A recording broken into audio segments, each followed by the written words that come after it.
Bismillahirrahmanirrahim. Assalamualaikum warahmatullahi wabarakatuh. Innal hamdalillah nahmaduhu wa nasta'inuhu wa nastaghfiruh wa na'udzu billahi min syururi anfusina wa min sayyiati a'malina may yahdihillahu fala mudilla lahu wa may yudlil fala hadiyalah. Asyhadu an la ilaha illallah wahdahu la syarikalah wa asyhadu anna Muhammadan 'abduhu wa rasuluh. Allahumma shalli wa sallim wa barik ala Muhammadin wa ala alihi wa sahbihi ajma'in. Amma ba'du.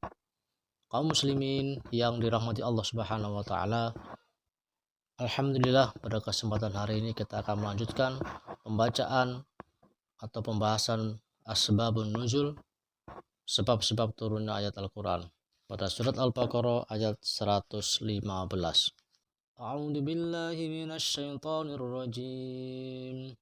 Walillahil masyriqu wal maghribu fa aynama tuwallu fathamma wajhullah innallaha wasi'un alim. Yang artinya, dan milik Allah timur dan barat, kemanapun kamu menghadap di sanalah wajah Allah. Sungguh Allah maha luas, maha mengetahui. Asbabun nuzul ayat ini adalah dalam riwayat Muslim, At-Tirmizi dan An-Nasa'i yang bersumber dari Ibnu Umar. Dikemukakan bahwa Ibnu Umar membacakan ayat 115 ini, kemudian ia menjelaskan peristiwanya sebagai berikut.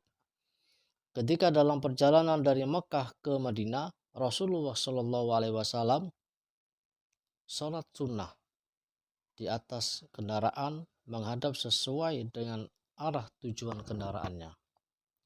Al-Hakim bersumber dari Ibnu Umar meriwayatkan bahwa turunnya ayat fa'ainama tuwallu atau ayat 15 ini membolehkan kita sholat sunat di atas kendaraan menghadap sesuai dengan arah tujuan kendaraan.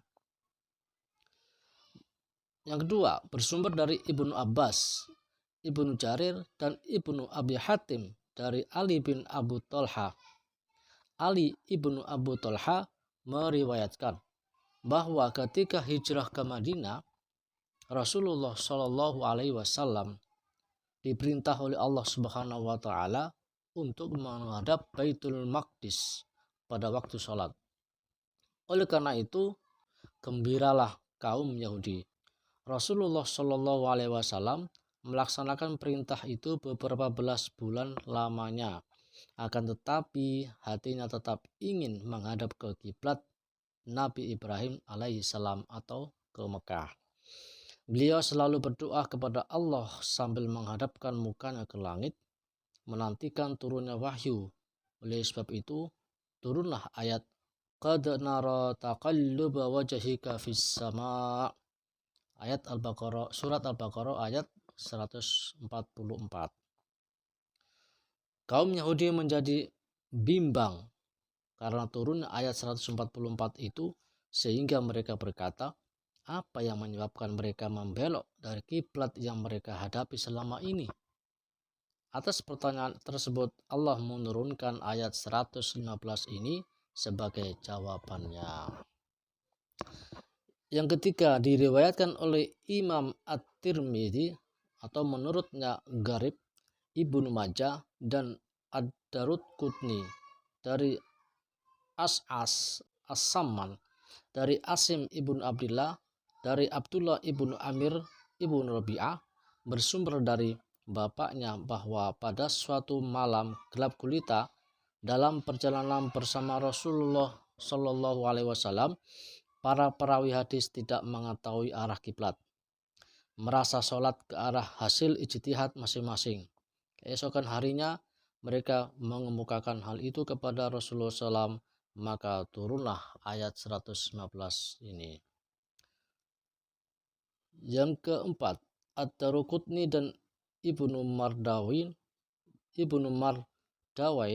dari Al-Arzami dari Atta bersumber dari Jabir meriwayatkan bahwa Rasulullah Shallallahu Alaihi Wasallam mengutus ekspedisi pasukan perang termasuk diantaranya Jabir, pada suatu waktu yang gelap gulita mereka tidak mengetahui arah kiblat. Berkatalah segolongan dari mereka, kami tahu arah kiblat, yaitu arah ini, sambil menunjuk ke arah utara. Mereka sholat dan membuat garis sesuai dengan arah mereka sholat tadi. Segolongan lainnya berkata, kiblat itu ini, sambil menunjuk ke arah selatan. Mereka sholat dan membuat garis sesuai dengan arah sholat mereka.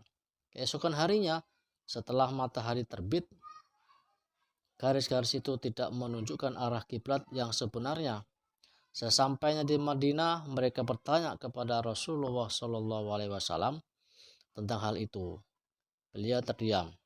Kemudian turunlah ayat 115 ini sebagai penjelasan atas peristiwa tersebut. Yang kelima, menurut riwayat lain yang dikemukakan Ibnu Mardawai dan Al-Kalbi dari Abu Saleh, bersumber dari Ibnu Abbas, suatu saat Rasulullah SAW mengirimkan pasukan perang. Mereka diliputi kabut tebal sehingga tidak mengetahui arah kiblat. Kemudian mereka sholat. Ternyata setelah terbit matahari, sholatnya tidak menghadap kiblat.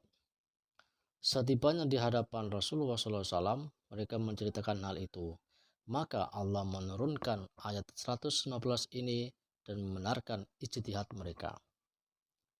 Yang terakhir, menurut riwayat lain yang dikemukakan Ibnu Mardawi dari Al-Kalbi dari Abu Saleh, bersumber dari Ibnu Abbas, suatu saat Rasulullah SAW mengirimkan pasukan perang. Mereka diliputi kabut tebal sehingga tidak mengetahui arah kiblat. Kemudian mereka sholat. Ternyata setelah terbit matahari, sholatnya tidak menghadap kiblat. Setibanya di hadapan Rasulullah SAW, mereka menceritakan hal itu. Maka Allah menurunkan ayat 115 ini dan membenarkan ijtihad mereka. Diriwayatkan oleh Ibnu Jarir bersumber dari Qatadah bahwa Rasulullah SAW bersabda, saudaramu Raja Najasyi telah wafat. Salatlah untuknya. Para sahabat bertanya, apakah kita boleh salat untuk bukan muslim? Maka turunlah ayat surat Ali Imran ayat 199. Para sahabat berkata lagi, sebenarnya Raja Najasyi itu tidak salat menghadap kiblat. Maka turunlah ayat 115 yang menjelaskan bahwa Raja Najasyi telah menunaikan ibadahnya berdasarkan ketentuan pada waktu itu.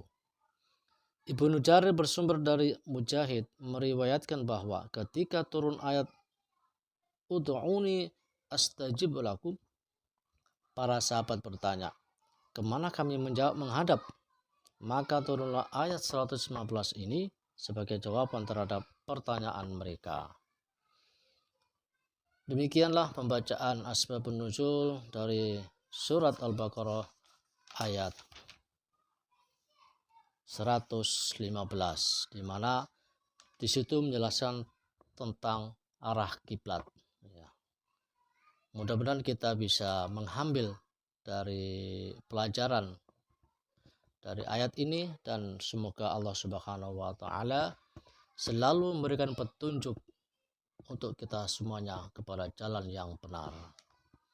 Semoga Allah Subhanahu wa taala memberikan keberkahan buat kita semuanya. Terima kasih atas perhatiannya. Wallahu a'lam. Wassalamualaikum warahmatullahi wabarakatuh.